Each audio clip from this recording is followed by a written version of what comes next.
अब सर सभी मना कर देंगे तो कोई तो करेगा, फेंका तो जा नहीं सकता, इंसान ही है वो भी। थोड़ा सा कमेटी ने भी कहा, फिर लोगों ने कहा, फिर सबसे बड़ी बात है इंसानियत खुद के अंदर भी होनी चाहिए। अगर हम भी पीछे हट जाएंगे तो कौन करेगा सर।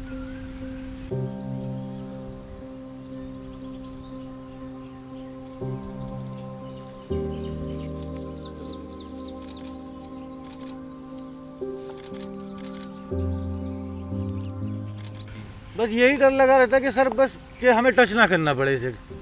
सबसे बड़ा डर हमें यही होता है कि हम ज़्यादा से ज़्यादा दूर रहें इससे, क्योंकि कुछ डेड बॉडी ऐसी आती हैं जिनके साथ मतलब उनके ना तो खाली एक हेल्थ वर्कर होता है, एक ड्राइवर होता है और एक फैमिली मेम्बर होता है।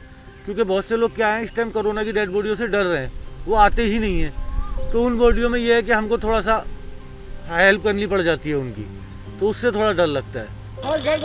आराम से झुक जाओ, थोड़ा थोड़ा झुक जाओ।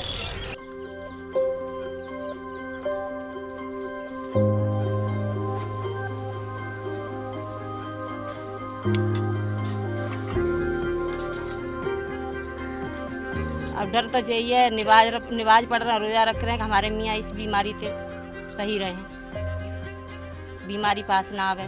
और ड्यूटी तो है उनकी, निभानी पड़ेगी। जी तो ड्यूटी तो निभानी पड़ेगी उन्हें, नहीं निभाएंगे तो बच्चों को कैसे पाल लेंगे।